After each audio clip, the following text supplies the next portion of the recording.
Hola, Pachu. Hola Diego, ¿cómo estás? Esperamos unos minutos que estamos Dale, todavía adelantados, que se sigan sumando. dale, ¿Eh? por Dale, supuesto. yo te aviso cuando empezamos. Estoy Dale. arriba, estoy arriba. Ah, ¿sí? Ah, bueno, pues te veo. ¿Qué iba a decir? Te pusiste banderas en... No, estoy en la oficina.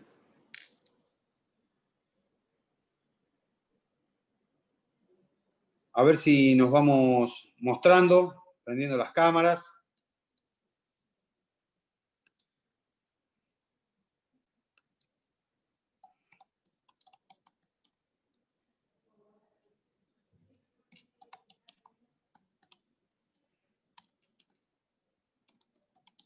Hola, buen día.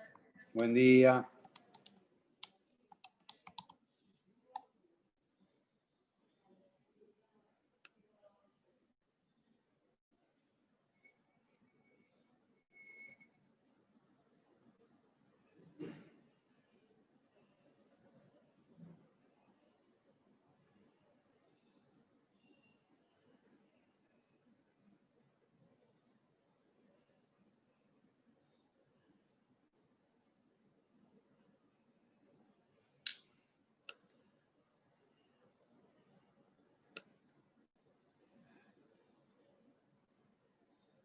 Vamos a esperar 4 o 5 minutos para empezar. Así se van entrando todos.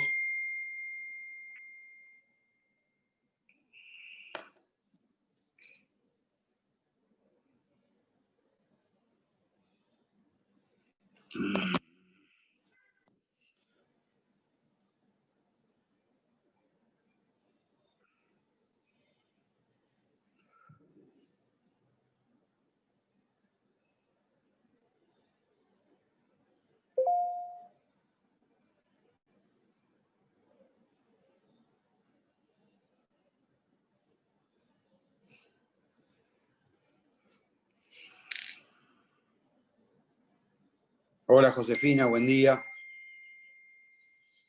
Buen día. La noto muy seria. Es viernes hoy y el lunes es feriado. Tienen 3 días seguidos para estudiar. ¿Es una alegría o no? Pues sí, estoy ansiando estudiar 3 días seguidos.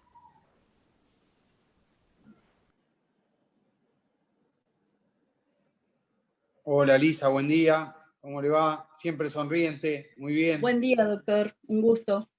Buen día para todos.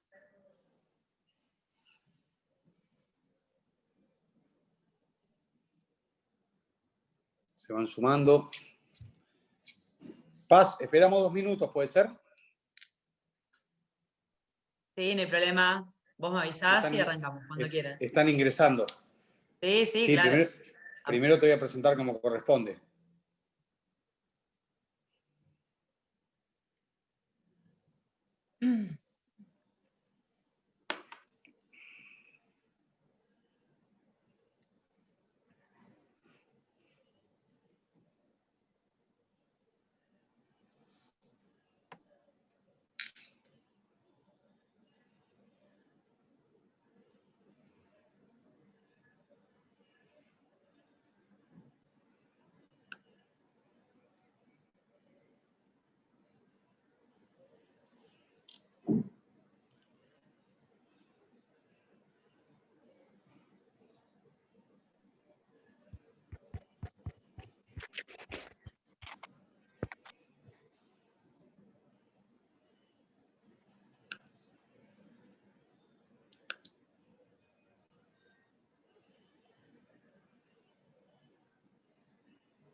Bueno, buen día a todos.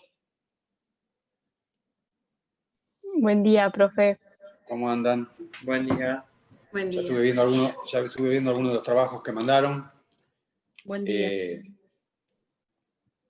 Hasta ahora no me gustó ninguno. Quiero más creatividad, más cabeza. ¿Eh? quiero que piensen, que desarrollen los trabajos pensando en el sentido común. Voy a presentar, y la verdad que es un gusto para mí presentar a la doctora Paz Bertero, que además de ser una gran amiga, es una funcionaria fundamental de la Cámara de Diputados de la provincia. Ella es la mano derecha del presidente de la Cámara, es una excelente abogada, es una persona con la cual es un gusto trabajar, y para usted va a ser un gusto escucharla y aprender. Siempre lo que hacemos en nuestras clases, ustedes lo saben, es que cada uno transmita experiencias desde el lugar que ocupa, y la verdad que Paz ocupa un lugar clave en la Cámara de Diputados de la Provincia de Buenos Aires, y es una persona que trabaja muchísimo desde el derecho, en cuestiones vinculadas a los derechos humanos y en cuestiones de género. Y esta Cámara, la legislatura, sancionó o adhirió a la llamada Ley Micaela, que es una ley nacional que ella les va a contar ahora, que es a los fines de que los funcionarios públicos de todos los poderes tengamos cursos acerca de cuestiones de género y de violencia de género, fundamentalmente a los efectos de que en los ámbitos de trabajo del sector público podamos prevenir y evitar todas las cuestiones vinculadas a la violencia de género. Entonces yo le pedí a Paz que nos diera una charla vinculada a lo que significa la ley Micaela, vinculado y que cuente cómo fue el proceso legislativo acá en la Cámara de Diputados de la provincia, y como siempre, que haga una exposición de unos 30, 40 minutos, lo que ella necesite, y luego preguntas, como siempre, me las van pidiendo a mí por el chat, yo las voy anotando y voy ordenando el debate para que no se desordene. Así que sin más presentaciones, lo dejo con Paz, aprovechen la charla porque va a ser muy provechosa. Gracias a todos. Y me muteo. Bueno, gracias, Diego. Hola a todos y todas. Muchas gracias, Diego, por el espacio, por haberme convocado, así que a disposición. La idea es que contar un poquito qué es la ley Micaela, en dónde se enmarca jurídicamente, y también un poco de los contenidos que intenta esta ley, que todos los funcionarios y funcionarias del Estado estemos capacitados y capacitadas. ¿Y por qué, no? Y la importancia de eso. Como dice Diego, esto en todos los temas, ¿no? Pero los temas vinculados a sensibilización, a derechos humanos, a género, la verdad que lo más importante es el ida y vuelta, así que yo les voy a contar un poco de qué se trata, en dónde se enmarca, y después me interesa mucho que podamos debatir un rato y que me digan lo que piensan, porque como todo proceso cultural, la única manera de llegar a un resultado positivo es con un ida y vuelta y con una conclusión en común. Así que, porque si no, si yo hablo y ustedes me escuchan, la realidad es que no nos vamos a llevar tanto como si lo podemos compartir.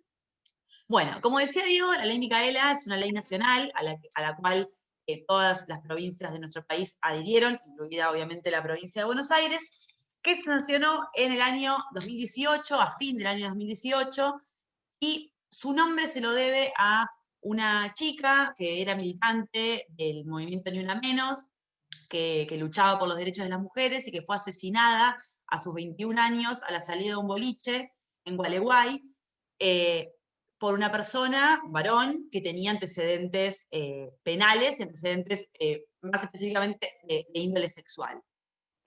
Había sido procesado por delitos de abuso sexual y luego, bueno, había cumplido una condena, estaba libre, obviamente. Surgió de este caso, que es un caso testigo y que dio nombre por una cuestión de la lucha de las compañeras y de los familiares de Micaela, pero en realidad asesinan a una mujer por día en nuestro país hace ya muchos años. De hecho, en la cuarentena, ahora le voy a contar un poquito, esto se incrementó en un 15%, así que es Micaela la ley, pero podría ser cualquiera de las mujeres asesinadas en nuestro país que no encontraron una respuesta en ninguno de los tres poderes del Estado. Sobre todo, ¿no? Tanto en la prevención, que puede hacer el Poder Ejecutivo, como el Poder Legislativo en la legislación.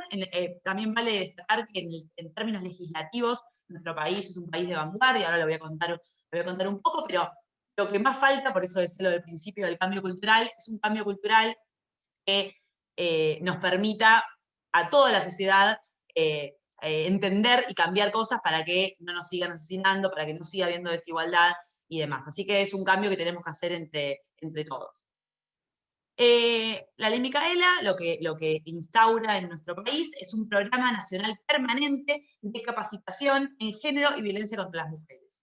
El objetivo es capacitar y sensibilizar a todos los estamentos del Estado. Esto, bueno, a partir de la gestión que se asumió el año pasado con Alberto Fernández, se creó un Ministerio de las Mujeres, que es el órgano que es el implementador, tanto en nación como en provincia, de la Ley Micaela. Acá en nuestra Cámara de Diputados de la provincia de Buenos Aires tenemos una dirección de género, que es la que aplica la Ley Micaela, y bueno, ya se empezaron a hacer algunas capacitaciones, y lo que tiene de importante es que no queda con una capacitación que nos dan una charla y la escuchamos y chau, sino que en instancias de validación de esos conocimientos. Es decir, todos los funcionarios y funcionarias y empleados y empleadas del Estado tienen que van a tener que garantizar que se cumplió con esa capacitación y que se internalizó algunos de los conocimientos. Bueno, la Ley Micaela en realidad se sanciona porque en nuestro país, como les decía, sigue habiendo femicidios y la violencia de género sigue estando latente. Pero en realidad en el ordenamiento jurídico, como ustedes saben, los tratados internacionales tienen jerarquía constitucional, y en realidad desde la Declaración Universal de los Derechos Humanos, que fue sancionada en 1948, y los diversos tratados de derechos humanos que se fueron dando por las Naciones Unidas y por el sistema interamericano, estaban contemplados los derechos humanos sin distinción de hombres y mujeres. Luego la comunidad internacional, viendo que seguía habiendo desigualdades, como abogados o como futuros abogados y abogadas, no nos podemos olvidar que en el Código Civil hace no tanto la patria potestad era solamente del hombre, que las capacidades civiles de las mujeres pasaban del padre, o sea, la tutela pasaba del padre al marido, que las mujeres que no estaban casadas tenían una limitación de derechos importantísimas. Bueno, y así, teníamos limitaciones para contratar. Hace poco mi abuela es maestra y me mostraba unos contratos que había antes en relación a las maestras. Antes, digo, 1956, no hace tanto tiempo, que las mujeres maestras, todo obviamente con una cuestión de nombradas mujeres maestras, no podrán fumar, si en caso de que se las encuentre fumando, en caso de que se las encuentre, no estando casadas, si se las encuentra con un varón, serán sancionadas. Bueno, cuestiones así que hoy parecen demenciales, después se las voy a pasar a Diego para que se las mande, parecen demenciales y la realidad es que son reales y hace poco tiempo. Bueno, entonces, como les decía, la comunidad internacional se detectó que seguía habiendo este tipo de discriminaciones y se sancionó la Convención sobre la Eliminación de todas las formas de discriminación contra la mujer, conocida como la CEDAW. Esto apuntaba más a los derechos civiles de las mujeres, diciendo que cualquier contrato que limite la capacidad jurídica de la mujer se considerará nulo. Por ejemplo, insta a los estados esta convención a realizar acciones positivas, que a veces se las llama medidas de discriminación positiva o de acción positiva, para eliminar estas diferencias a la hora de la igualdad de derechos entre varones y mujeres. Por esta convención se sancionaron leyes como la de cupo. La de cupo es una ley que se sancionó en el año 91 en nuestro país, que como veíamos que no había mujeres que llegáramos a las listas de diputadas y de senadoras, por ejemplo, se sancionó una ley que obligaba a los partidos políticos a que haya por lo menos un 30% de mujeres en las listas. Pasado un tiempo de esta ley de cupo, muy criticada desde el sentido común de decir, bueno, pero en realidad que llegue la mujer que tiene que llegar. Bueno, ahí está la trampa, porque si sabemos que hay muchas mujeres que estamos en política o que militamos, o que de cualquier partido político y de cualquier ideología, ¿por qué solamente llegan los varones? ¿Es casualidad? ¿Es porque son mejores? Digo, hay mujeres mejores, varones mejores, mujeres peores y varones peores. No es una cuestión de género, quién es bueno y quién es malo para la gestión pública, o para la política, o para la militancia, pero sí hay por una cuestión cultural, una limitación, ahora voy a decir cómo se llama, lo spoileo, se llama techo de cristal, una limitación de las mujeres a acceder a cargos públicos, a lugares de poder. Entonces, luego, después, se sancionó también la Convención Interamericana para Prevenir, Sancionar y Erradicar la Violencia contra la Mujer, conocida como Belén do Pará. Esta convención, lo importante, que después nuestro país también sanciona una ley muy buena en relación a la violencia de género, es que saca a la violencia de género de solamente el ámbito intrafamiliar. Yo les digo, ¿qué se imaginan como violencia de género? Seguramente lo primero que se nos viene a la cabeza es un hombre pegándole a una mujer en el ámbito familiar, un marido, un novio, un padre. Bueno, en realidad la violencia de género no se da solamente en el ámbito intrafamiliar, sino también se puede dar a nivel institucional, a nivel mediático. Por esta ley, por ejemplo, se han sancionado publicidades como por ejemplo la de Axe, no sé si se acuerdan, el desodorante, que tenían como una publicidad específica que había un hombre, iban saliendo mujeres, y le tenías que pegar con un martillo a las mujeres que salían para obtener puntos. Esto literal estaba hasta hace poco en una página interactiva de internet, y por esta ley, que está anclada en esta Convención de Belén do Pará, es que fue sancionada esa publicidad con una multa, la empresa con una multa, y fue sacada del aire. Bueno, en ese sentido, obviamente, porque los tratados internacionales contemplan la necesidad de que los estados realicen políticas públicas que tengan que ver con la igualdad y que promuevan el desarrollo de las mujeres en igualdad con los varones, es que también todos los organismos judiciales, digamos, y con la jurisdicción internacional, también permite que casos de femicidios lleguen a la Corte Interamericana de Derechos Humanos. En ese sentido, es importante que hay un caso que fue el primero por el cual se conoce el término femicidio, en realidad en ese momento fue feminicidio, que es el caso del campo algodonero, que se dio entre los años 90 y 95, que fue un caso en Ciudad Juárez, en el cual aparecieron muchas mujeres aparecieron muertas, asesinadas obviamente, y en el país, en México, se realizaron diferentes causas aisladas. Encontraban a tal persona muerta, y después, por una abogada que lo llevó a la Corte Interamericana, se descubrió que esos asesinatos tenían un criterio común. Las víctimas eran parecidas hasta físicamente. Bueno, de todos los temas que digo, hay como mucho para hablar, porque hay también un tema con los cuerpos, con lo que le hacían los cuerpos, los quemaban de determinadas maneras, dejaban determinadas partes del cuerpo sin quemar, y todo eso se demostró, digamos, que la persona que los hacía tenía un criterio y era disciplinador, ¿no? Eran mujeres con determinada contextura física, flacas, morochas, altas, que el espíritu, digamos, femicida tenía un sentido adoctrinador. Después también les voy a pasar el fallo para que lo vean, porque es muy interesante ver cómo no es casualidad, no es que los femicidios tienen en la base un espíritu patriarcal de disciplinar, ¿no?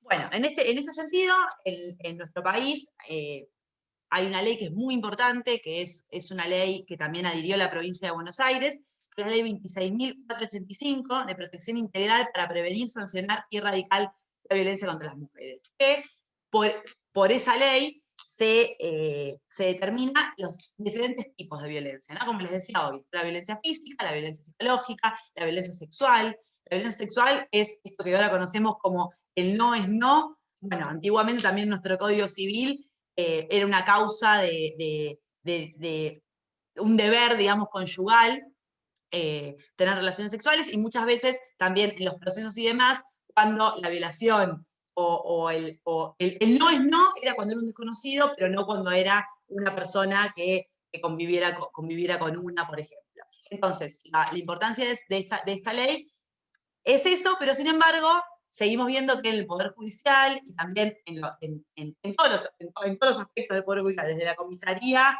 hasta las fiscalías, hasta los tribunales, seguía faltando perspectiva de género. Otro caso que fue muy importante en relación a esto, que seguramente lo vieron porque es de su ciudad, de Mar del Plata, fue el caso de Lucía Pérez.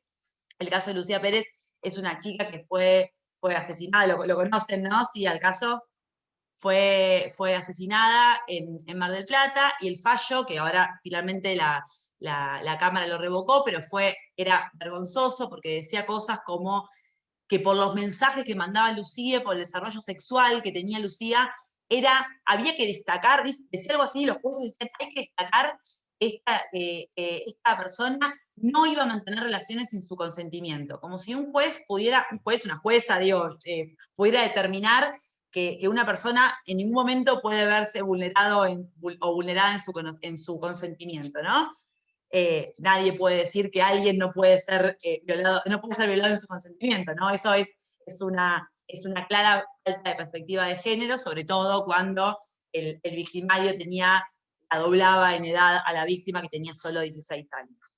Así que ese es el marco, digamos, jurídico en el cual se da la ley Micaela, y con unos números que respaldan la necesidad de esta ley, ¿no? Como les decía, asesinan a una mujer por día en nuestro país por violencia de género. La provincia de Buenos Aires es una de las provincias más, en realidad, la más importante en relación a la cantidad de víctimas, y esto es necesario atacarlo, digamos, o prevenirlo desde diferentes maneras, y la responsabilidad es de todos. Así que un poco la idea es contarles un poco a qué se refiere cuando hablamos de ley Micaela, de qué hablamos cuando hablamos de patriarcado, de qué hablamos cuando hablamos de androcentrismo, ¿no?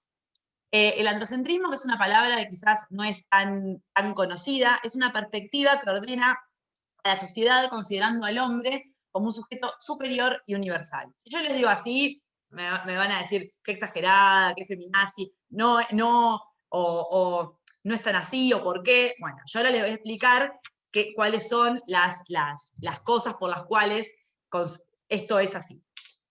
Este androcentrismo se juega con el patriarcado, que es un sistema de dominación de los hombres sobre las personas identificadas con atributos femeninos, que construye desigualdades a partir de las diferencias. Es decir, somos diferentes, varones, mujeres, otras identidades, pero lo importante y lo que siempre hablamos cuando hablamos de derechos es tender a la igualdad. Que por más que seamos diferentes y por más que tengamos capacidades distintas en algunas cosas, por más que hagamos dentro de los hombres, hay hombres, como decía hoy, buenos y malos para algunas cosas, y dentro de las mujeres hay mujeres buenas y malas para algunas cosas, que tengamos igualdad de acceso a derechos, ¿no? Y pragmáticamente y en la realidad. Es importante destacar en este sentido que en el patriarcado no considera de la misma manera, combinado con el capitalismo, que es el otro sistema de dominación que tenemos en nuestra sociedad occidental, a todos los hombres de la misma manera y a todas las mujeres de la misma manera. Podemos decir que dentro del patriarcado, el hombre blanco, heterosexual y cis es la persona que nace con un determinado sexo y su género se identifica con el mismo sexo con el que nace, está en lo más alto de la pirámide, digamos. Y después no es lo mismo una mujer, es la realidad dentro del patriarcado, una mujer que sea heterosexual que una mujer homosexual, una mujer universitaria que una mujer no universitaria, una mujer blanca que una mujer negra, y así, ¿no? Más allá de que hay excepciones, la realidad es que en acceso a derechos aún los hombres siguen teniendo privilegios. Esto pueden entrar a cualquier organigrama de cualquier ministerio hoy, por más que se están haciendo políticas públicas que tengan que ver con la igualdad, y pueden ver que en las más altas jerarquías están los varones y después venimos las mujeres. Esto no es casualidad. También las mujeres ganamos, y estos también son datos del INDEC, a los cuales pueden entrar, ganamos un 26% menos promedio que los varones. Esto muchas veces, yo hasta el año pasado daba talleres en relación a esto, y muchas veces presenciales, ¿no? Que ojalá que en algún momento podamos hacerlo, porque obviamente es mucho mejor. Y por ahí alguna compañera me decía, levantaba la mano y me decía, no, pero yo gano más que mi compañero varón. Bueno, pensar que en doble, ¿no? Pensar que, por un lado, si no me pasa a mí, es porque a otra le pasa el doble, porque es una realidad, digamos, es un dato objetivo de la realidad que que las mujeres ganamos un 26% menos promedio que los varones. Bueno, después está el tema, el mencionado tan discutido tema del lenguaje, ¿no? Hay también proyectos acá en la legislatura que se han aprobado en relación a el lenguaje inclusivo. Si yo les digo lenguaje inclusivo, que, bueno, es muy difícil la interacción por acá, después lo hacemos cuando hacen las preguntas, pero lo importante acá es saber que lo que no se nombra no existe. Si Diego me hubiese presentado y yo hubiese dicho, hola a todas, chicas, ¿cómo andan? ¿Cómo están hoy para la exposición que vamos a hablar sobre el tema de género? ¿Qué hubiese pensado los varones? Si querés, Diego, poner algún varón a ver qué hubiese pensado. Si yo hubiera dicho, hola a todas, ¿cómo andan, chicas? ¿Todo bien? Que excluías a un sector. Diego, ¿no está hablando? Que te incluía a vos, Diego, hubiese sentido poner a vos y a tus compañeros. No, Diego Cerda está hablando. No. Sí. Ah, sí. Bueno, los varones hubiesen sentido que estaban excluidos. En cambio, si yo hubiese dicho, hola a todos, ¿cómo andan? ¿Qué hubiesen pensado las mujeres? Seguramente estamos acostumbradas a que el lenguaje sea de esa manera. Ahí viene el tema de, bueno, pero la RAE prohibió el todes, bueno, pero también el tema importante acá, para aclarar al principio, el lenguaje inclusivo no es hablar con la E, es nada más tener conciencia que lo que no se nombra no existe y que no es casualidad que el idioma sea de determinada manera. Lo que no se nombra no existe, y lo que se nombra existe. Valga la redundancia. Lo que se nombra es lo que. Y no es casualidad, porque si yo hubiera dicho hola a todas, a las personas que dicen, bueno, pero me da lo mismo, hablen como quieran. Si yo le digo hola a todas, hubiesen sentido que no estaban incluidas. Entonces, entender nada más y empezar a inculcar que hay maneras de hablar que nos puedan contemplar a todos y a todas sin ser excluyentes. Por ejemplo, decir en vez de ciudadanos, decir ciudadanía, o decir ciudadanos y ciudadanas, o una vez, no digo hablar todo el tiempo con la O, la A, la E, yo milito el tema y también me cuesta y me confunde, sin embargo, es muy importante. Después hay otra dimensión del idioma que también es como para debatir y pensar, que es cuando una misma palabra, el lenguaje en su acepción masculina, tiene una definición y en su acepción femenina tiene otra y casi siempre es peyorativa y casi siempre hace referencia, perdonen la expresión, pero la palabra puta, ¿no? Por ejemplo, yo les digo, hombre público, es un personaje prominente, un funcionario público. Mujer pública, puta. Callejero, lo mismo, callejero, callejera. Hombre de la vida, mujer de la vida. Zorro, zorra. Aventurero, aventurera. Hombrezuelo, mujerzuela. Héroe, heroína. Soltero, soltera, hasta con suegro, suegra.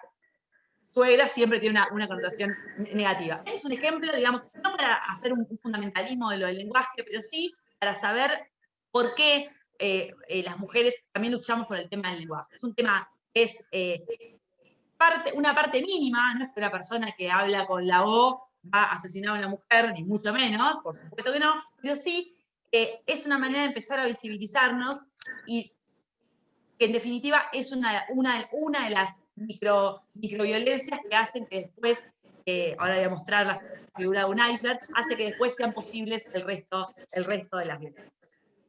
Bueno, después está el tema también discutido de machismo y feminismo. Los hablamos en la misma, como en el mismo segmento, porque muchas veces se piensa que son antónimos, ¿no? Yo no soy machista ni feminista, en realidad busco la igualdad. Bueno, ¿qué es el machismo? El machismo es un sistema de creencias y valores que se traducen en prácticas sociales e institucionales que conciben a las mujeres solamente por ser mujeres, inferiores a los varones solamente por ser varones. Un ejemplo clásico de machismo, que es esto del sistema de creencias que creemos que realmente es así, es a ver si les pasó alguna vez esto, estar en la calle manejando y que una persona haga una mala maniobra y digan, si somos mujeres manejando, nos digan, Mina tenías que ser, o siendo mujeres también, mi mamá es una persona que una mujer hace una mala maniobra y le dice, Mina tenías que ser, o no ve bien si es una mujer o un varón, dice, Mina tenías que ser, porque para ser machista no hace falta ser hombre, se puede ser machista también siendo mujer, por supuesto, porque es un sistema de creencias que está arraigado en nuestra sociedad. ¿Les ha pasado alguna vez que les han dicho, niña tenías que ser, mujer tenías que ser, o lo han dicho? ¿Sí? ¿Nunca? Sí, sí. ¿Sí? Bueno, eso es un clásico pensamiento, es un clásico pensamiento machista. ¿Por qué?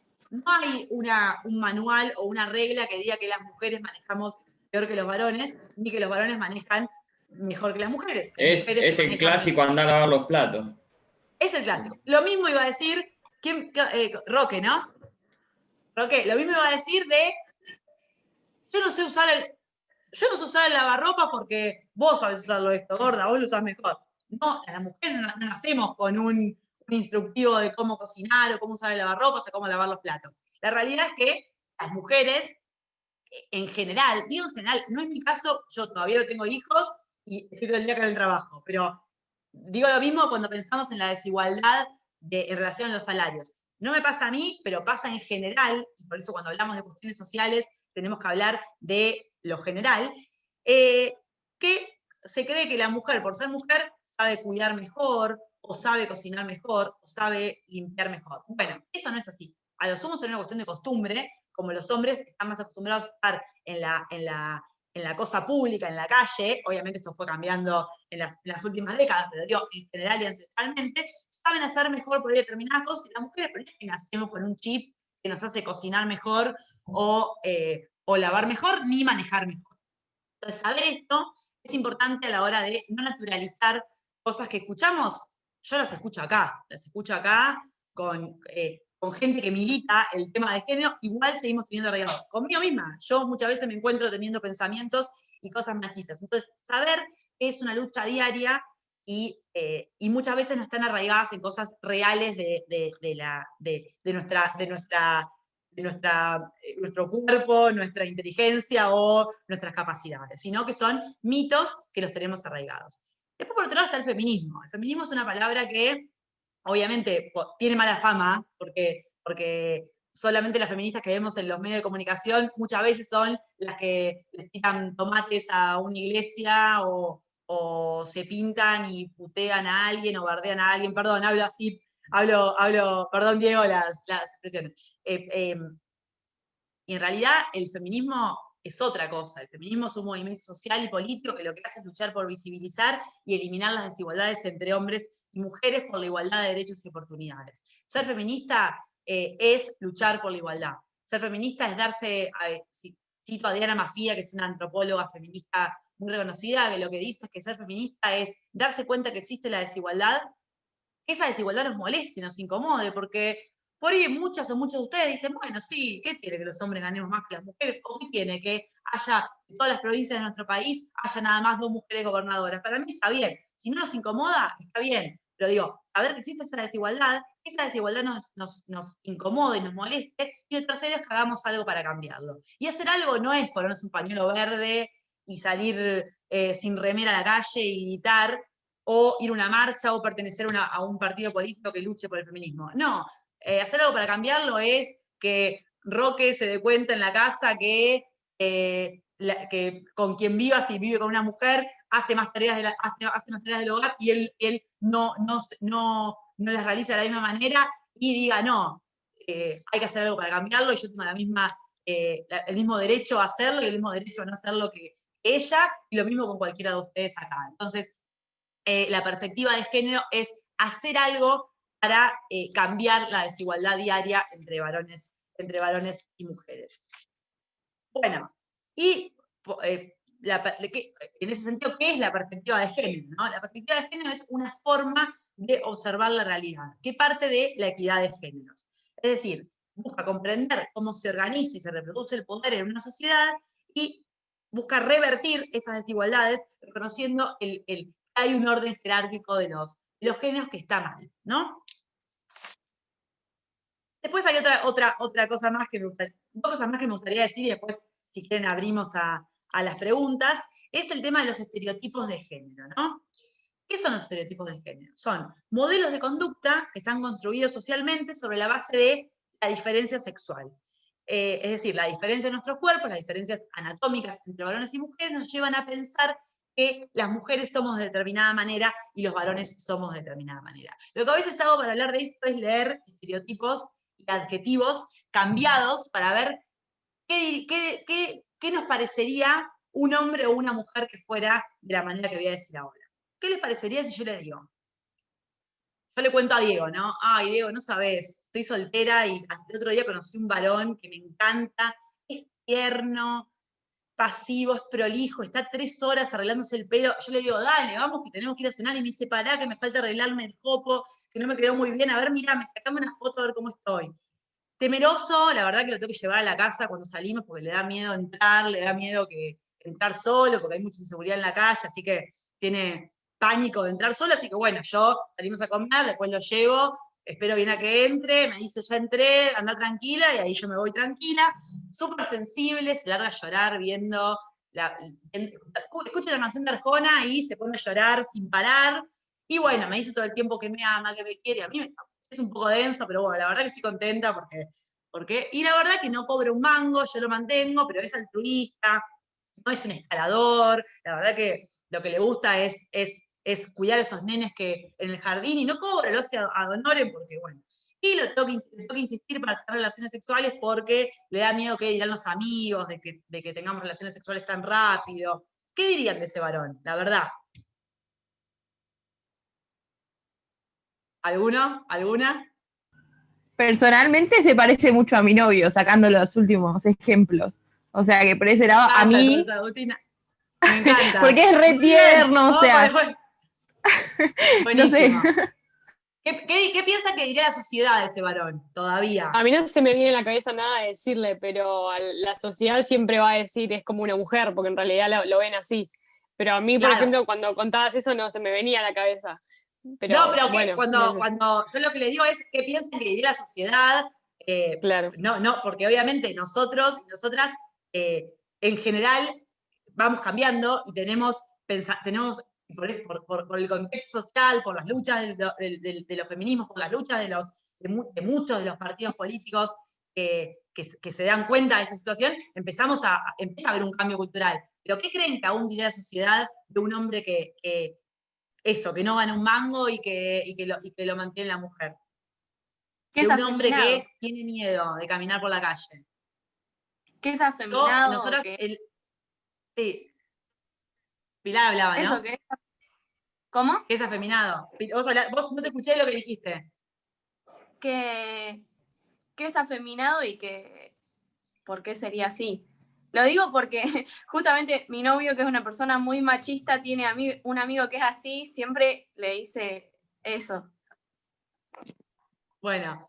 Sí, también se cuestionaría mucho como que es un dominado, me parece como más por ese lado podría ser también. Y hasta no sé.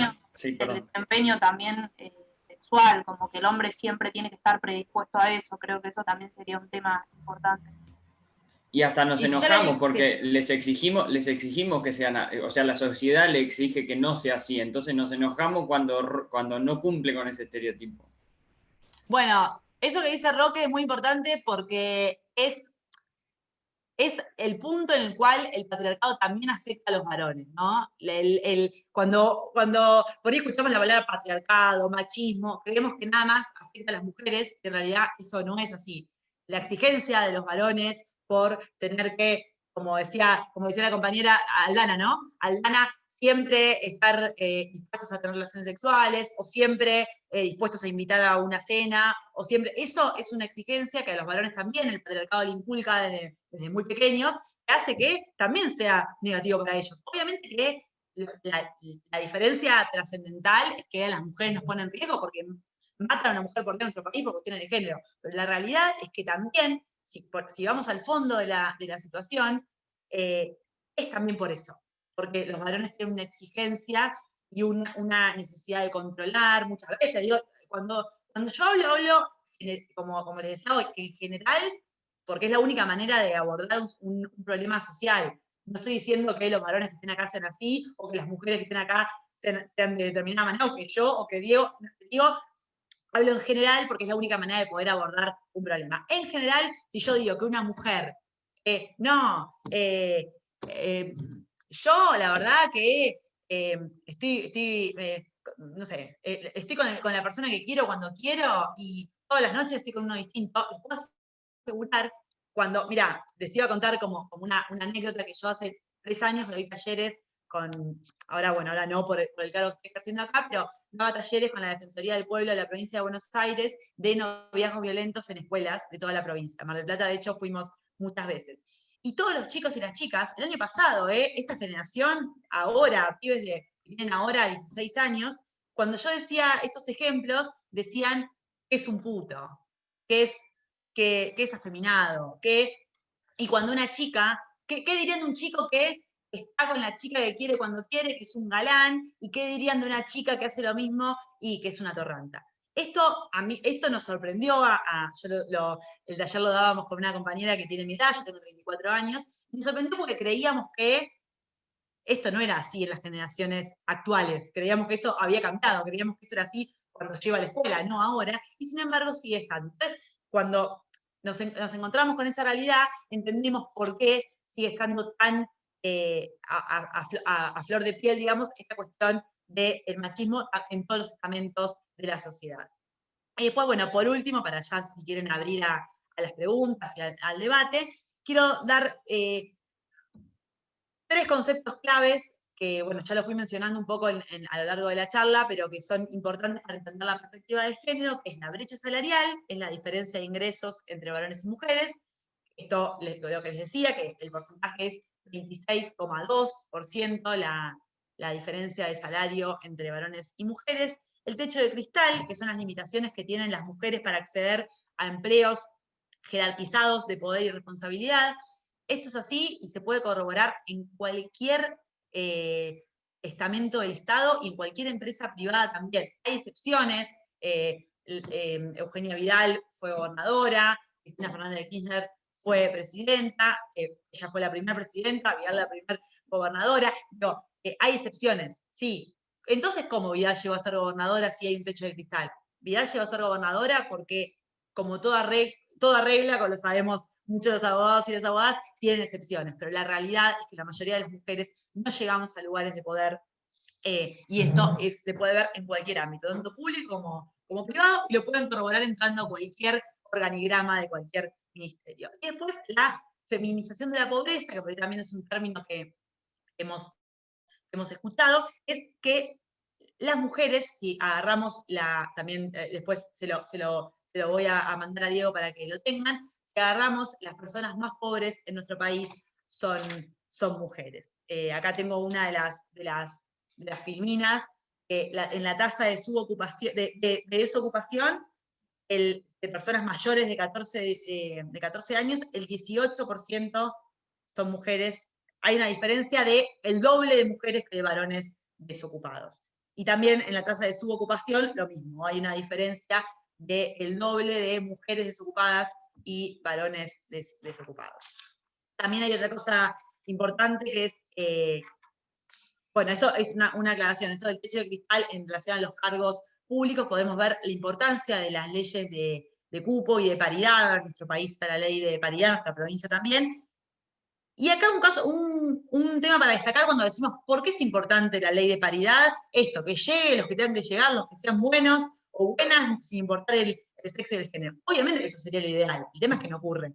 Si nosotros agarramos el Congreso y diputados también de provincia, y muchas provincias que están adheridas a la ley de paridad, hay la mitad de mujeres diputadas y la mitad de mujeres senadoras y la mitad varones, ¿no? Obviamente.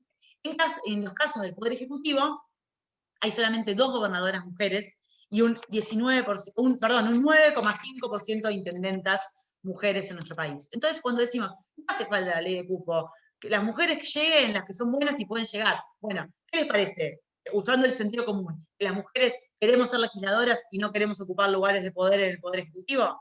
No, somos legisladoras y podemos llegar a ocupar el 50% de las bancas solamente porque hay una ley que es de paridad. Porque la realidad es que, si no, cuando no hay una ley, como el Poder Ejecutivo, no se cumple. Entonces, pragmáticamente, esa es la respuesta de por qué es la importancia de la ley de paridad. Bueno, y después lo último es el tema de que las mujeres, y esto se vio mucho durante la cuarentena también, dedicamos el doble de horas de los varones al trabajo no remunerado. Hay un spot también muy, muy lindo que se lo voy a pasar a Diego, que se llama Eso que llaman amor es trabajo no pago, no porque las mujeres no queramos cuidar a nuestros hijos, nuestros nietos, nuestros padres, nuestras madres, sino porque eso amerita un tiempo, demanda un tiempo, y esa carga es tiempo que las mujeres no tenemos para ejercer o hacer otras cosas y ganar dinero, ¿no? Entonces, las mujeres invertimos o gastamos, como quieran decirlo, 6 horas diarias en el trabajo no remunerado y los varones 3 horas diarias. Eso es una encuesta que también le voy a pasar, todo lo que digo está respaldado en datos que se lo voy a pasar a Diego. Entonces, esto, como decimos, hay excepciones o gente que no, pero en promedio las mujeres gastamos el doble de tiempo en eso. Entonces, nunca vamos a ganar lo mismo, nunca vamos a poder estar en las mismas condiciones, y eso también lo pueden ver si buscaron trabajo, si trabajan, o si a las mujeres a una determinada edad, en una franja de determinada edad, nos preguntan si tenemos hijos, si vamos a quedar embarazadas, si tenemos planes de tener hijos, y a los varones no les hacen esas preguntas. ¿Por qué? Obviamente tenemos que llegar a una paridad en las licencias, hay mucho trabajo por hacer, la organización social del cuidado, tenemos que procurar que en los lugares de trabajo haya guarderías para que las mujeres podamos dejar a nuestros hijos y podamos invertir el mismo tiempo que los varones en el trabajo, pero no hay paridad a la hora de las condiciones laborales en ningún sentido. Obviamente es un trabajo arduo que se empezó a hacer en cierta medida con la creación de los ministerios de las mujeres para poder tener una perspectiva de género en todos los estamentos del Estado, pero la realidad es que falta mucho y falta mucha concientización, y varones que también quieran ceder un poco de ese poder en pos de una sociedad más igualitaria. Así que bueno, abro a preguntas y debate porque es más divertido. Muy bien, Paz.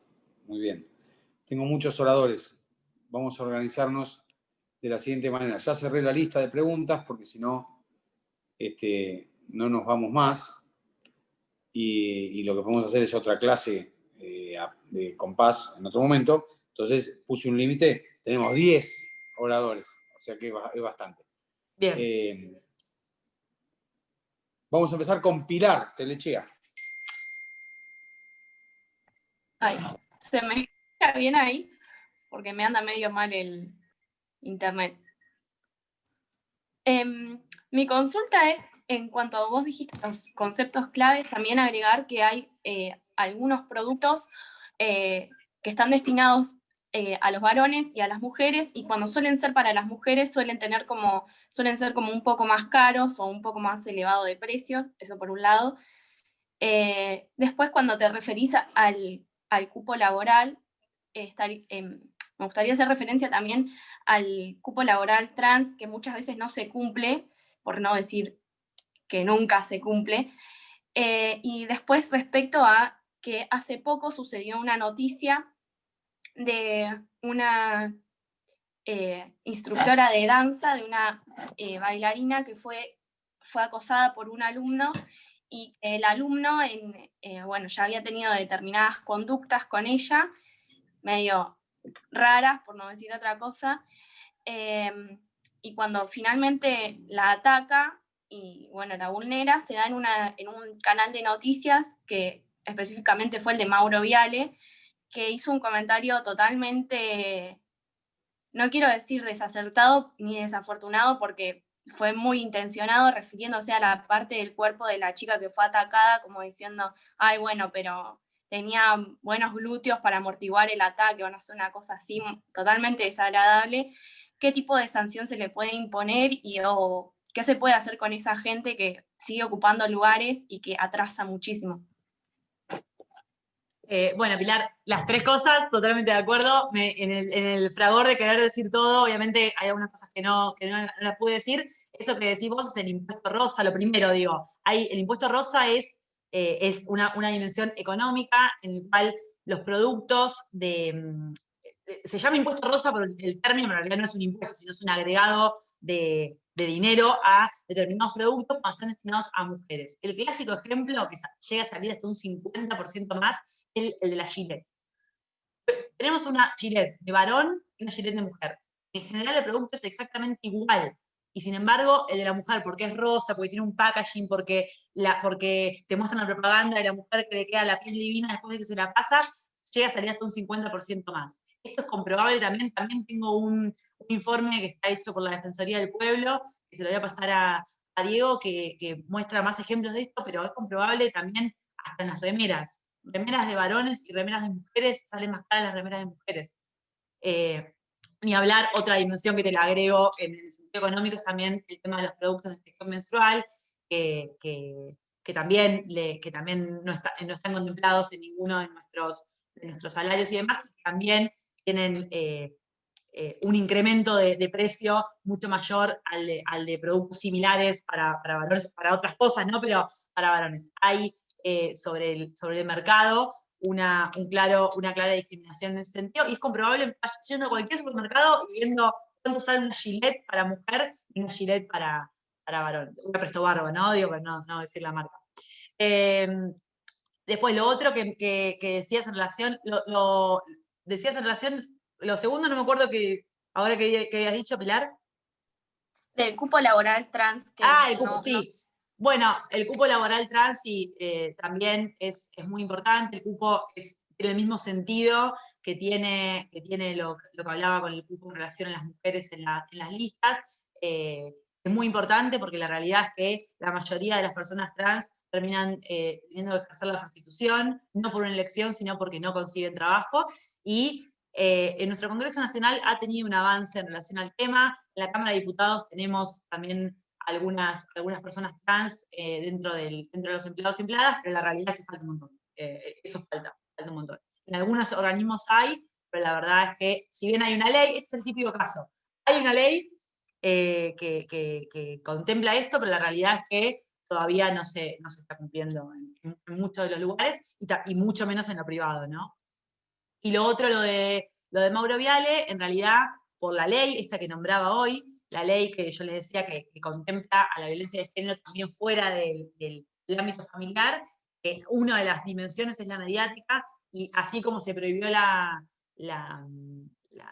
propaganda de Axe que les decía hoy, también se debería denunciar esa apreciación que hizo totalmente desafortunada, y en relación a eso también digo que muchos medios comunicaron el caso como que estaba enfermo, estaba loco. Pensar, ¿no? ¿Por qué no digo que esté loco o no esté loco, seguramente tiene un trastorno, porque la mayoría de varones que están acá, estoy segura que no harían eso. Y la mayoría de varones que conozco, y la mayoría de, si hago una encuesta, seguramente no harían eso. Lo que digo es que justificamos, no podemos justificar. Más allá de que tengo un problema psicológico, bueno, se tendrá que cumplir su pena o ser inimputable y quedarse internado en un neuropsiquiátrico, está loco, digo. Pero no podemos, los medios no pueden sacar una nota con un titular y decir, hable el hermano del atacante. La cuarentena lo puso peor. Y bueno, no, la cuarentena, no sé, a mí me engordó unos kilos, no salía a matar gente, digo. No justificamos lo mismo en varones y mujeres, eso no es casualidad, no es casualidad. Y si se fijan con esta perspectiva de género, los titulares de los diarios cuando hablan de estas cosas, es impresionante cómo seguimos visibilizando esto de que no digan más apareció muerta, y sin embargo tienen que decir apareció muerta, o en algún momento de la nota dicen que tenía la pollera muy cortita, o que tenía un glúteo que podía aminorar el golpe. Es terrible, o sea, lo contás y no se puede creer, pero la realidad es que ocurre. Sigue estando en la mentalidad subjetiva de las personas que están en los medios de comunicación. Es como increíble, pero la única manera es visibilizarlo y yo creo que denunciarlo también públicamente, digamos, porque es la única manera de que cambie, digamos. Vamos con Sole. Gracias. Hola, ¿cómo estás? Mi pregunta va más dirigida a lo que es la capacitación de la ley Micaela, ¿no? Yo la hice, la capacitación en mi trabajo, en donde estoy trabajando, y he notado por ahí mucha disconformidad, pero más de los hombres, porque dicen que o lo están obligando o lo quieren adoctrinar y eso. Yo quiero saber en general, ¿cuál es la recepción o aceptación que hay cuando se hacen estos tipos de capacitaciones en los diferentes ámbitos? Yo lo noté más que nada porque en mi ámbito la mayoría son hombres y por ahí es un ámbito de trabajo, como podemos decir, no te digo machista, pero que ha tendido siempre al hombre.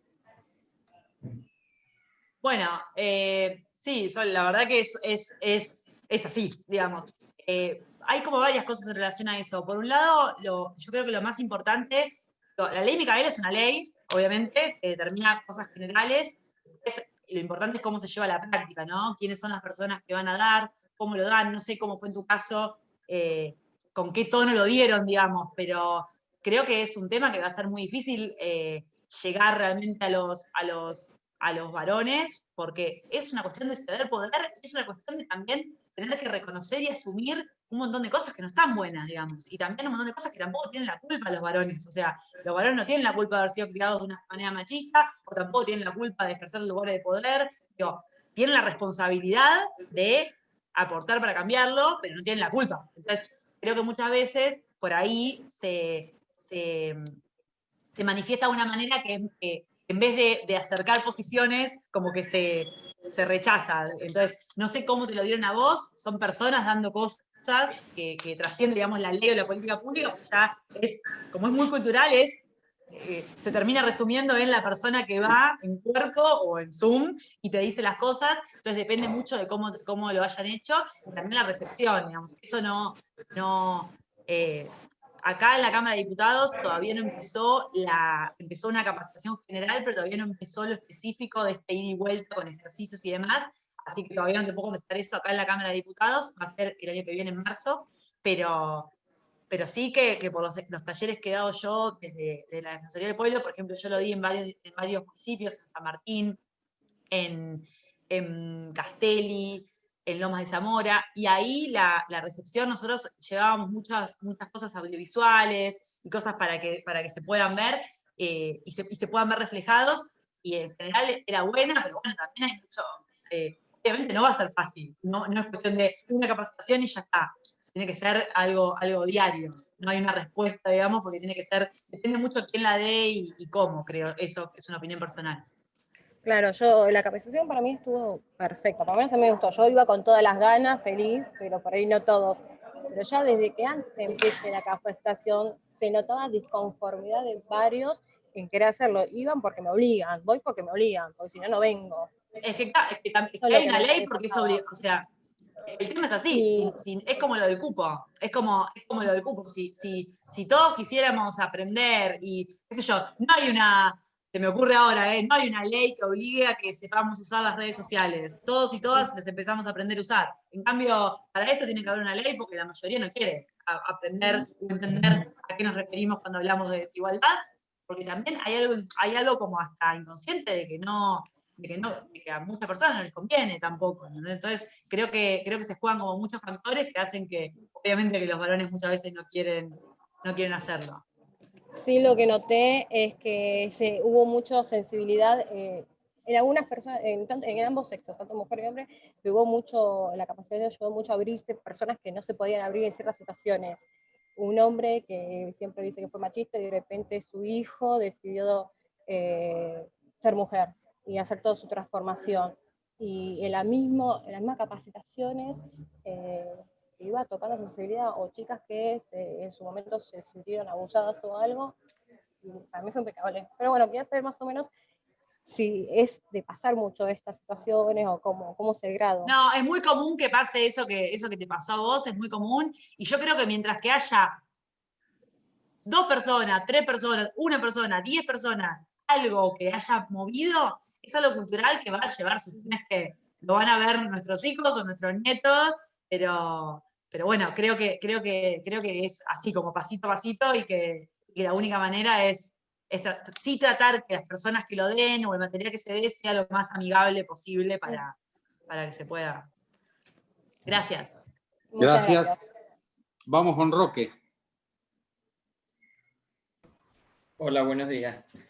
Primero, una opinión que coincido y celebro en que el tema de la paridad de género, de la perspectiva de género, sea de absoluta actualidad. De hecho, ahora en Diputados Nación se está tratando en la Comisión de Mujeres e Integridad y Deporte un sistema integral de integridad de paridad de género. en el deporte, ¿no? Entonces eso nos demuestra que es de absoluta mucha actualidad. Más allá de eso, mi pregunta va relacionada a la ley de paridad de género.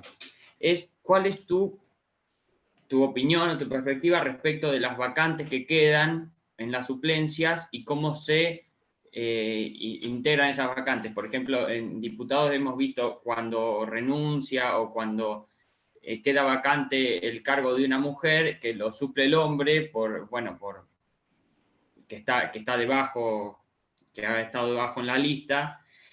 Y más allá de la resolución judicial, las decisiones judiciales que se han tomado, ¿cuál es tu posición respecto de eso? Si tendría que ocupar el hombre que está debajo, o se tendría que seguir respetando la ley de paridad de género. Obviamente que esto último es lo que estoy de acuerdo yo, ¿no? Claro, mirá, como opinión, hay que ver obviamente cada caso. Como opinión, yo creo que se debería seguir respetando el tema de la paridad de género porque es el espíritu de la ley, ¿no? Entonces creo que entendiendo el espíritu de la ley, lo ideal sería eso. Obviamente después hay que ver cada caso, pero entiendo que el espíritu sería respetar el tema de la paridad. Y además, ahí yo quiero Buenísimo hacer un agregado a lo que dice Paz. Hay que ver en qué poder. Porque si renuncia el presidente de la República y es varón, no necesariamente tiene que regresar o viceversa, digamos. Porque la paridad podemos aplicarlo en algunos casos sí, en algunos casos no podemos aplicar la paridad de género, porque estaríamos consagrando una injusticia o al borde de una inconstitucionalidad. En cambio, en los órganos legislativos sí es más fácil hacerlo por el número, pero en los cargos que son unipersonales es muy difícil aplicar la paridad. Claro. Vamos con una cosa... Aldana. Bueno, Después primero, Aldana. sí, quería referirme a lo que dijo Pilar respecto de Mauro Viale, del comentario desafortunado que hizo, que vos decías que se tendría que denunciar. ¿No se podría crear algún organismo que actúe directamente de oficio sin necesidad de que haya una denuncia para esos casos? Primero eso, y segundo, lo que quería saber era cuál era tu opinión personal respecto del caso que fue conocido en donde un juez justificó una violación en manada bajo la carátula de que era un desahogo sexual, que me pareció algo bastante también desafortunado y que también se tendría que haber actuado, se debería actuar con algún tipo de, no sé, de penalidad o algo más severo. Bueno, Aldana, sí, yo utilicé el término denunciar, no en el sentido en sentido amplio, no en el sentido de ir a hacer una denuncia, perdón, eso lo dije denunciar en el sentido de hacerlo público. Hay un organismo que depende del Ministerio de las Mujeres, que es un observatorio de medios, no me acuerdo exactamente cómo se llama, pero hay un organismo. Lo que digo, cuando digo denunciar, digo la que estoy segura que es la única manera, que es el compromiso de todos y todas, digamos, es decir, de meternos y mandar un mail al Ministerio de las Mujeres y decir eso, al observatorio y decir eso, en ese sentido más como militante de estas cuestiones, en ese sentido dije lo de denunciar, o más no sea publicarlo en nuestras redes y visibilizarlo, el tema de visibilizarlo.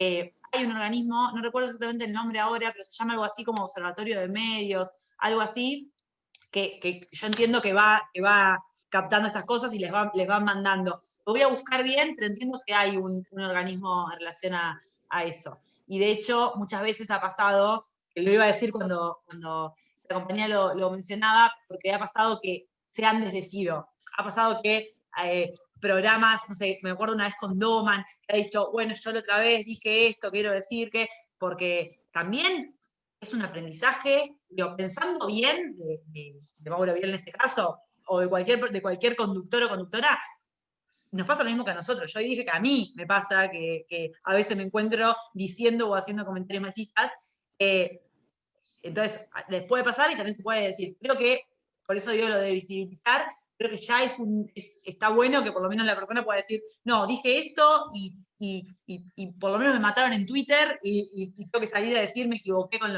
lo que dije. Claro, lo que pasa es que para mí, en cierto punto, una cosa son los comentarios en el ámbito privado y otra cosa es los medios de comunicación que tienen mucha influencia y me parece que, por eso decía el tema de algún tipo de sanción o alguien que actúe, que no quede en un tuit quizás que uno pueda repudiar y se pierde, sino que realmente haya un tipo de penalidad que haga que produzca el cambio de forma obligatoria. Totalmente de acuerdo a lo que decís en relación a que no es lo mismo a lo que pueda decir yo en privado, o ni siquiera yo acá, que lo que pueda decir una persona en un medio de comunicación.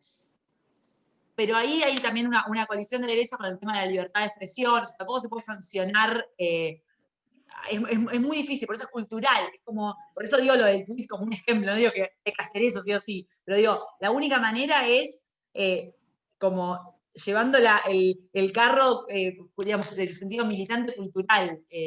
Cuando digo militante no digo militante político, digo militante del tema que también es político, ¿no? Pero en el tema de la lucha por la igualdad, creo que la única manera es así, salvo cuando se dice algo ofensivo, que está ahí sí, digamos, o que eso es ofensivo también, pero quiero decir, se juega mucho con el tema de la libertad de expresión, ¿no? Entonces, por eso ahí hay una colisión de derechos, pero sí, la verdad que hay un observatorio de medios que creo que eso es lo que hay que seguir profundizando.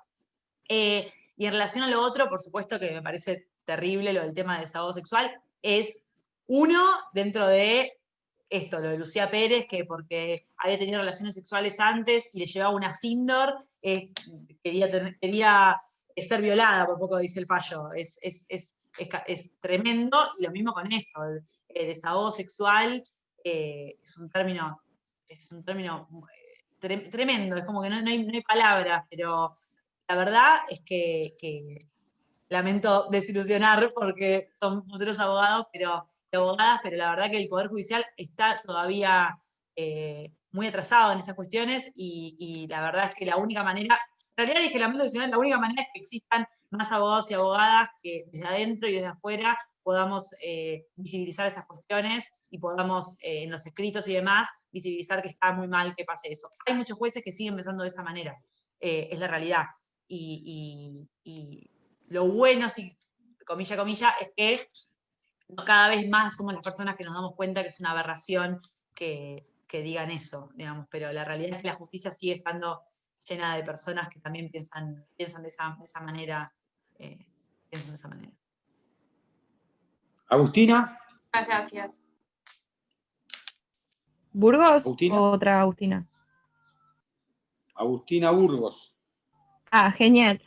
Yo tenía una pregunta, pero antes quería decir una opinión, pero mi opinión, voy a explicar el por qué.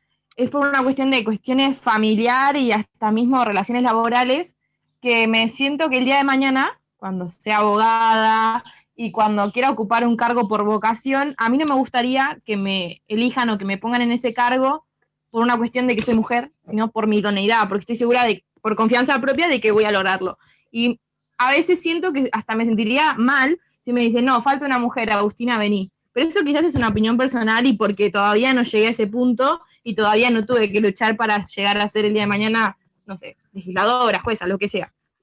Y mi pregunta es, habiendo, como hiciste como un reconto, tanta historia, tanta legislación, tanto nacional como internacional, así como jurisprudencia, y mencionaste 2 o 3 casos, pero como decís vos, hay un caso casi importante al mes o llamativo, y los que no quedan, y los que no son llamativos. Mi pregunta es, ¿cuál considerás que son los errores o fallos que todos los gobiernos de los últimos 15 años cometieron por acción u omisión para llegar al día de hoy de que maten una chica, una mujer por día? ¿Cuál considerás que son los errores más notorios? Porque sí, comprendo que en la sociedad hay claramente un machismo impregnado casi estructural. Pero aún así, los legisladores, el Poder Ejecutivo y el Poder Judicial son los encargados de decir, no, esto está mal y esto hay que cambiarlo. Y mi pregunta es, ¿considerás que hay errores por acción u omisión y cuáles son? Muchas gracias. Gracias, Paz, permiso. Sí. Permiso. No, porque quiero formular también una respuesta al planteo que hace Agustina recién. Ella dice que no le gustaría que como abogada el día de mañana la elijan un cargo por ser mujer. El problema es que no te elijan por ser mujer. Y por eso se sancionan cláusulas que se llaman cláusulas de discriminación positiva, ¿sí? Porque el problema era que no te elegían por ser mujer, no que te elijan por ser mujer. ¿Está claro? Entonces, yo comparto en la cuestión de la idoneidad y de que accedan a los cargos públicos los que tengan mayor capacidad, pero en igualdad de condiciones. Y para lograr la igualdad de condiciones hizo falta una contracultura que generara condiciones jurídicas que permitan la igualdad de oportunidades. Y por eso, porque hoy hablamos en el año 2020, donde se avanzó bastante en una legislación, pero pensá que hasta el año 1986 no había patria potestad compartida. La patria potestad de los hijos era del padre. Hasta 1986. Y no había divorcio vincular. Y la mujer cometía adulterio si la encontraban con un hombre. La encontraban con un hombre, cometía adulterio y eso era causal de divorcio por culpa de la mujer. Eso hasta 1986. Entonces, hubo que sancionar una normativa que iguale las posibilidades. Todavía falta, pero se mejoró bastante. Entonces, el problema no era que te elijan por ser mujer, sino que no te elijan por ser mujer. Eso es lo que se trataba de evitar. Esa respuesta de Diego es la mejor manera de formularla.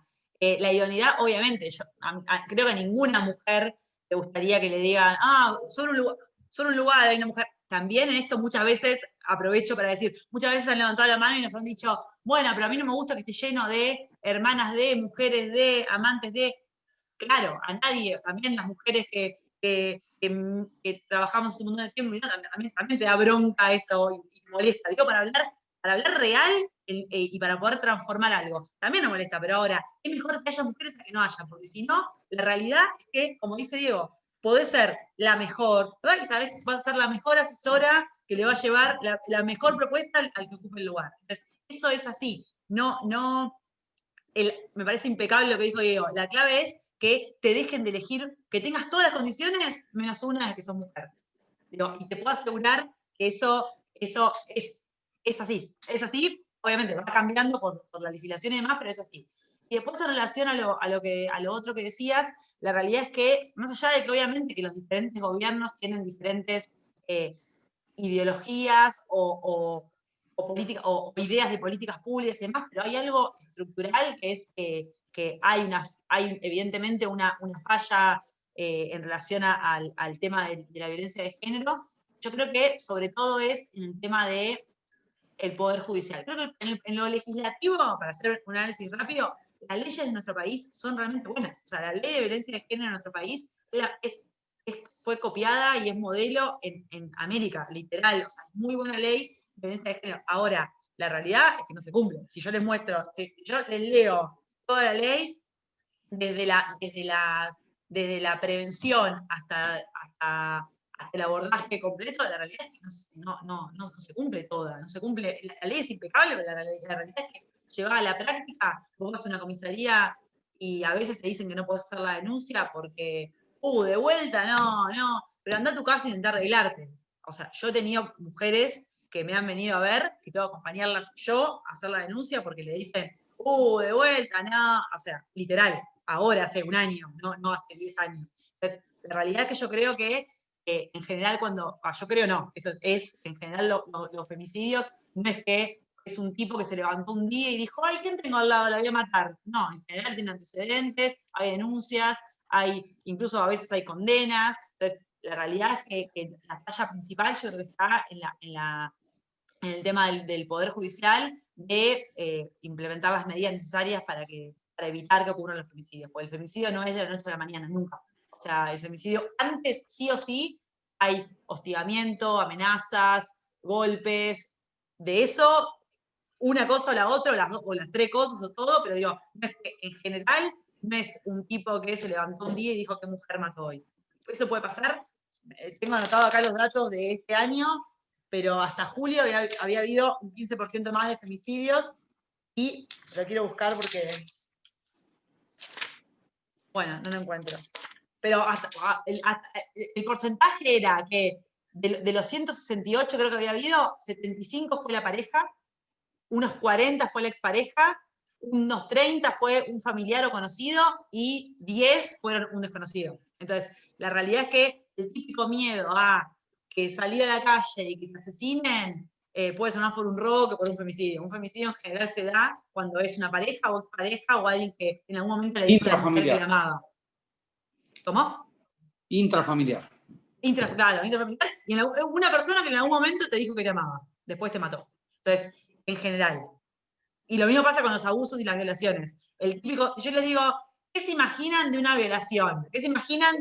¿Qué les daría miedo que las violen? Y por ahí nos imaginamos yendo de noche con un tipo encapuchado en la vía del tren, y en general las violaciones se dan intrafamiliarmente por un tío, por un padre, por un marido de la madre o por una pareja. Entonces, eso también es así.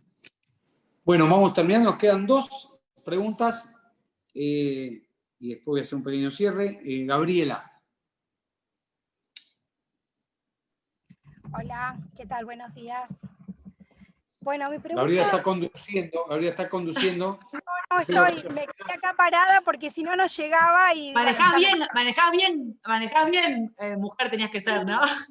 Sí, no, por suerte no me han dicho nada, pero bueno, he escuchado varias veces. Mi pregunta va relacionada con el tema de cómo los medios se utilizan, ¿no?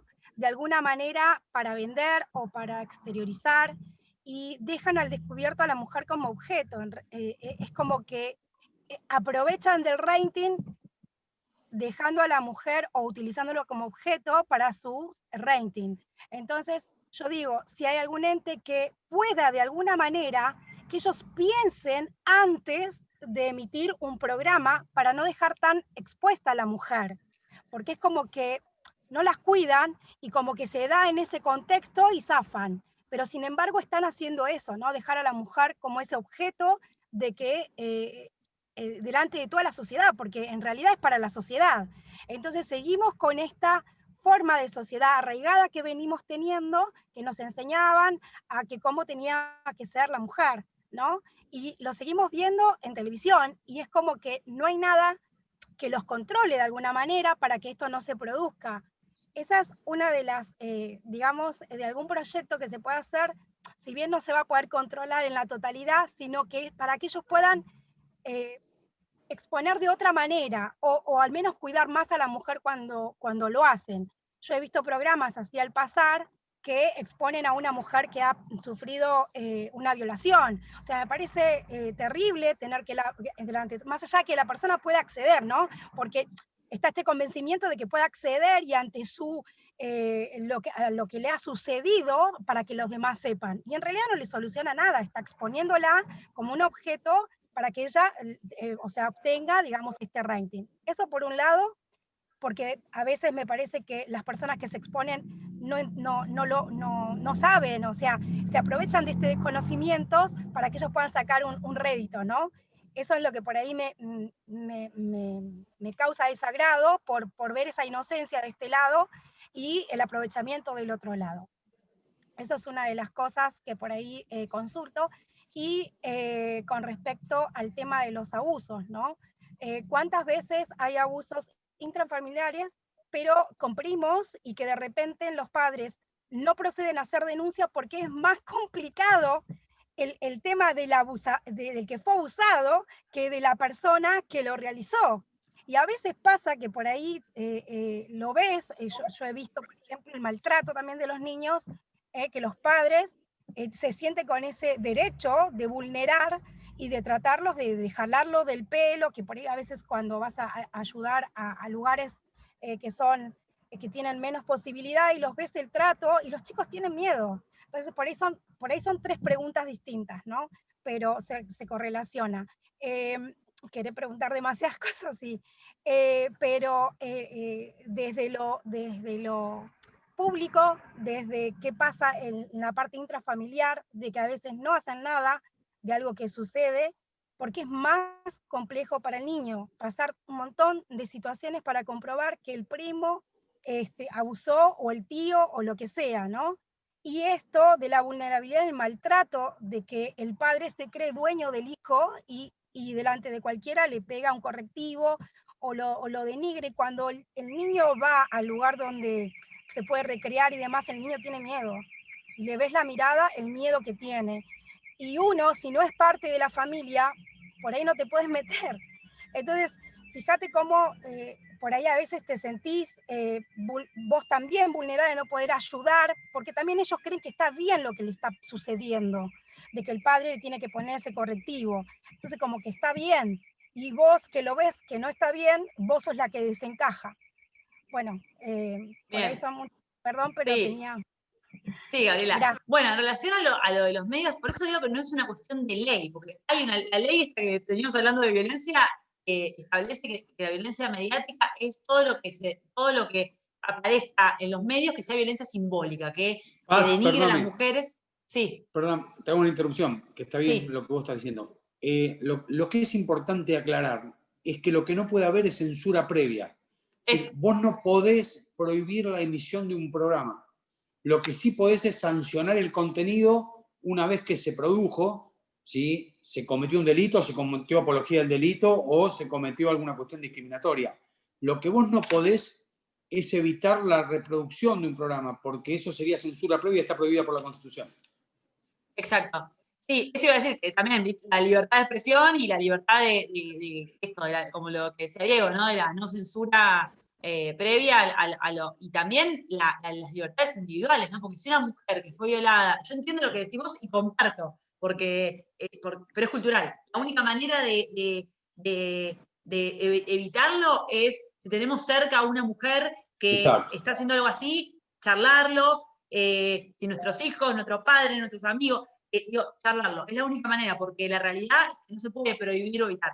Hay una realidad que los medios siguen siendo eso, sí. El caso de polémica en el bar, ejemplo, Virginia, a mí me cuento esto como resumido porque me llamó la atención, Virginia Gallardo, aparecen todos en una mesa baja, digamos, y Virginia Gallardo, que es una bomba, qué sé yo, aparece en una banqueta como para que se vea más. Cuando pasó lo de Telma Fardín, que denunció, más allá de la opinión del caso, si nos gusta o no, pero digo, cuando denunció, fue el único programa que Virginia Gallardo apareció, búsquenlo si está, apareció sentada, seguramente porque se dieron cuenta. No es un tema de que no saben, es un tema que les sigue conviniendo. Entonces la única manera de que no les siga conviniendo es luchar contra la cultural. Después, en relación a lo de los abusos, ahí obviamente hay un tema, y lo del maltrato, que la denuncia tiene que ser hecha por la persona que lo sufre o por el representante legal. Hay un tema en relación a los abusos, igual si quieren después hacemos una charla en relación a esto, pero hay un tema que ahora hay una ley del 2015 que las personas, el delito de abuso no prescribe hasta que la persona pueda hacer la denuncia, se siente capacitada para hacer la denuncia. Entonces la realidad es que eso es un flagelo tremendo de nuestra sociedad, tanto el maltrato infantil como el abuso infantil, y la única manera digamos, de abordarlo es con profesionales, con escuelas comprometidas que puedan capacitar a los chicos, con padres más sanos, pero no, la realidad es que el Estado puede intervenir cuando hay, mediante el Poder Judicial, cuando hay una denuncia. Entiendo la impotencia, la única manera también es cultural, digamos, ¿no? Para eso no hay o poder alertar a alguien de la situación, o poder denunciar la situación para que de alguna manera se intervenga, pero hay una parte que es indelegable, que es el tema de poder hacer la denuncia en un caso de abuso, que lo tiene que hacer la persona o el representante legal, en todo caso, presionar a la persona. Bueno, vamos a la última pregunta. Valentina tiene la responsabilidad de cerrar este debate. Uy, muy grande esa responsabilidad. Hola, buenos días. Yo primero quería aportar algo y luego en relación a eso va mi pregunta. En los últimos días estuve hablando de la ley de menstruación sostenible, que dice que en las salitas, además de darse, por ejemplo, preservativos, se den toallitas, protectores y todo lo que tiene que ver con higiene femenina. Y mi aporte va a que, como vos dijiste, la violencia de género no es algo que se presente solo en hombres o en personas de generaciones muy anteriores, sino que, por ejemplo, salió en la tele una mujer de la farándula, conocida, a decir que no tendríamos por qué pagar todos con nuestros impuestos las toallitas que use una mujer de por ahí, y de una forma totalmente denigrante, cuando en ningún momento se quejó de, no sé, pagar los preservativos. O sea, claramente hay una inclinación ahí cuando el problema es cuando todo derecho que se le da a la mujer es visto como un gasto. Y eso, ahora mi pregunta iba, por ejemplo, relacionada o sea, desde la perspectiva de la gente, ¿no? Desde la sociedad. Y mi pregunta iba, por ejemplo, mi amiga, que tiene 21 años, fue a varias clínicas, a 4 específicamente, a informarse sobre la ligadura de trompa, que según la ley es a partir de los 16 años. Y en las 4 clínicas les dijeron que tenía que tener más de 21, que tendría que haber quedado embarazada y haber perdido un embarazo, y que tenía que haber ya tenido 2 o 3 hijos. 2 eran públicas y 2 eran privadas. Pero, o sea, mi pregunta va, ¿cómo es que se pueden evitar todos estos obstáculos que se le ponen a la mujer en la práctica? Porque el derecho es perfecto, la ley es perfecta. El tema es cuando se aplica a los hechos. Total. Bueno, porque es parecido al tema de lo de la ley Micaela, que la ley, pero bueno, después las personas las aplicamos, ¿no? Las personas en determinados momentos, que estamos en determinados lugares del Estado, podemos aplicar la ley. La realidad es que hay una de las violencias que describe la ley que tenemos vigente, es la violencia ginecológica, y es el tema, eso está muy vinculado con el tema de la libertad sexual. La libertad sexual no es, la libertad sexual y reproductiva es el término. No es nada más tener relaciones sexuales cuando queremos, es también poder ser madre o dejar de serlo, digamos, más allá más allá del aborto, digo, en el sentido de lo anticonceptivo. Pasa como le pasa a tu amiga y pasa mucho al revés, pasa mucho en lugares humildes, de personas humildes, que van a parir su tercer hijo y le ligan las trompas, o cuarto hijo y le ligan las trompas sin su consentimiento. Entonces, en definitiva las mujeres seguimos sin tener la libertad de decidir si queremos que nos liguen la trompa o no queremos que nos liguen la trompa. Si yo no tuve hijos, si quiero que me liguen las trompas, también se tendría que poder. Lo que pasa es que la única manera en ese sentido es denunciando y si no queremos denunciar, ir a otro lugar hasta que encontremos el lugar. La realidad es que sigue habiendo, sobre todo en los ámbitos médicos, mucho machismo en relación a ese tema. Yo conozco y me han llegado casos y en los talleres que dábamos, muchos casos de mujeres que les han ligado las trompas porque no querían que tengan más hijos. Entonces, la realidad es que la única manera o sea, parece que estoy contando todo lo mismo, pero es realmente la única manera porque la ley está y la ley existe, pero bueno, la única forma es visibilizándolo y también conociendo nuestros derechos. Por ejemplo, con el tema de las denuncias, muchas veces cuando van a la comisaría y dicen, no, pero no puedo hacer la denuncia por eso, hacer una exposición civil. Si vos sabés, no, yo sé que puedo hacer la denuncia por conociendo nuestros derechos es el primer paso para poder hacerlos cumplir. No te lo garantiza, en la realidad, pero conocer los derechos es realmente el primer paso. Seguramente tu amiga los conoce y fue y dijo que sí, y después en relación a lo de y no le pasó, digamos, no digo que, nunca es culpa o responsabilidad nuestra, pero sí una herramienta es conocer los derechos. Y en relación a lo de la gestión menstrual, es la cultura machista que para ser machista, como dije al principio, no hace falta ser varón, se puede ser mujer, se puede ser varón y no ser machista, y ser mujer y ser machista. Entonces, el tema de la menstruación es un tema que fue y sigue siendo tabú durante muchísimo, muchísimo tiempo, y las propias mujeres somos las que decimos, o no hablemos de eso. Hasta hace poco había una propaganda que decía, me trajiste las entradas, como porque no podían nombrar la palabra toallita. Bueno, es un camino que nos queda súper largo por recorrer y por visibilizar que es una condición nuestra y que tenemos derecho a que se la contemple, digamos. Después se ve la manera, presupuestariamente, etcétera, etcétera, pero sí poder hablar del tema, aunque sea, ¿no? Como abrir la cabeza para hablar del tema. Bueno, Gracias, Paz, Valentina. muchísimas gracias a todos. Espero que hayan aprovechado la clase y muchas gracias a Paz por la predisposición, por el tiempo, por la claridad de los conceptos.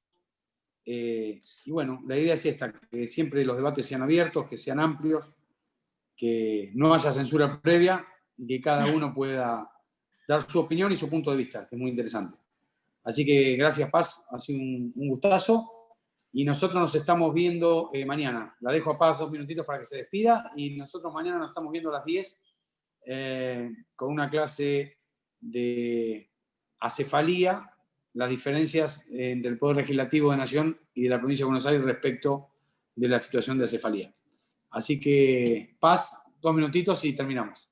Bueno, gracias a todos y todas. La verdad fue un gusto. Espero que la próxima se repita de manera presencial.